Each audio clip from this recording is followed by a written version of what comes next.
Halo semuanya. Kali ini kita bakal menyelami kisah super inspiratif dari R.A. Kartini lewat karyanya yang paling kita kenal, Habis Gelap, Terbitlah Terang. Oke, kita mulai dari sini ya. Hampir semua yang kita tahu tentang pahlawan nasional kita ini, itu sumbernya dari kumpulan surat-surat pribadinya loh. Nah, surat-surat ini yang kemudian diterbitkan jadi buku yang kita lihat sekarang, jadi metafora utama dari perjuangannya. Sebuah perjalanan dari kegelapan menuju cahaya. Coba deh bayangin, akhir abad ke-19 ada seorang gadis bangsawan muda yang diisolasi, dikurung dari dunia luar.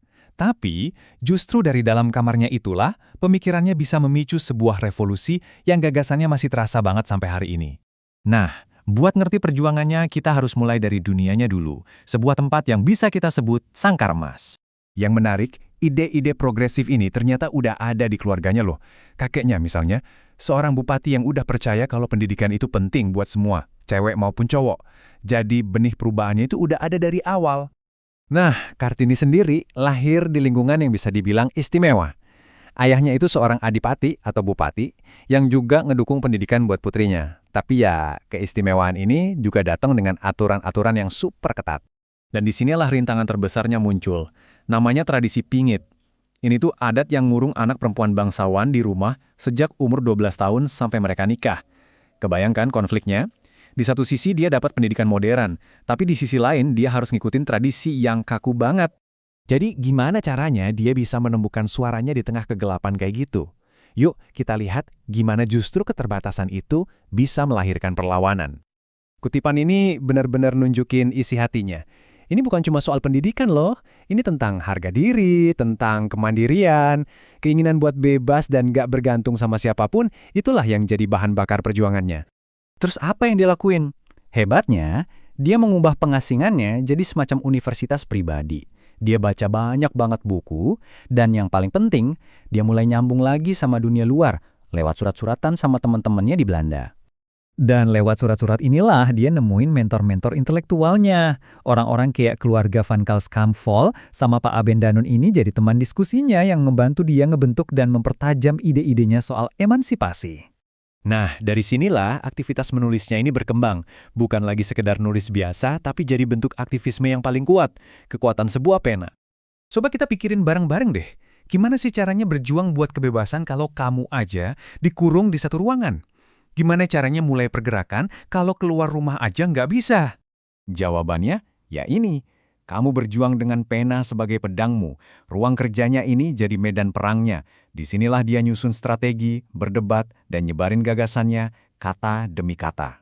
Poin pentingnya di sini, surat-suratnya itu bukan cuma curhat biasa, itu udah kayak manifesto. Di dalamnya, dia secara sistematis memperjuangkan 3 hal utama. Pendidikan buat semua orang, kesetaraan gender, dan penghapusan tradisi-tradisi yang diskriminatif. Oke, selanjutnya kita bakal lihat momen penting banget di mana ide-idenya yang tadinya cuma tulisan mulai berubah jadi tindakan nyata. Di sini nih, ada titik balik yang dramatis. Dia dapat kesempatan emas buat belajar di Belanda, impiannya banget, tapi Pak Abendanon, mentornya, justru nyaranin dia buat lupain mimpi itu, mungkin karena khawatir soal tekanan sosial. Nah, Kartini dihadapkan sama pilihan yang super sulit, dan dia milih jalan yang beda, sebuah keputusan yang nunjukin kedewasaan yang luar biasa.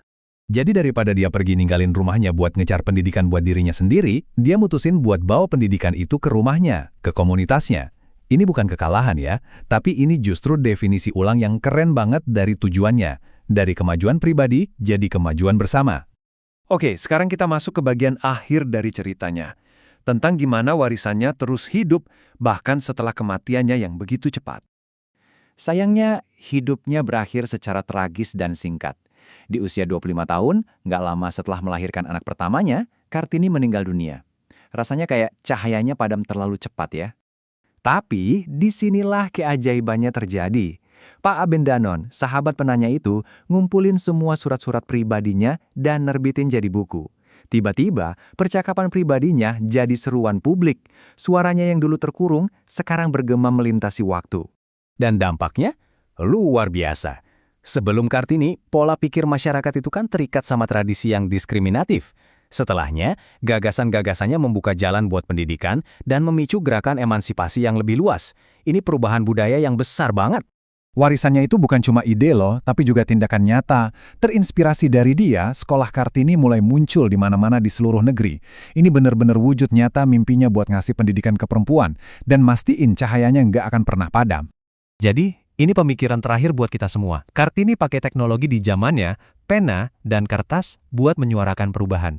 Nah, di zaman kita sekarang yang teknologinya udah canggih banget, pertanyaannya adalah alat apa yang bakal kita pakai buat mengubah dunia kita jadi lebih baik?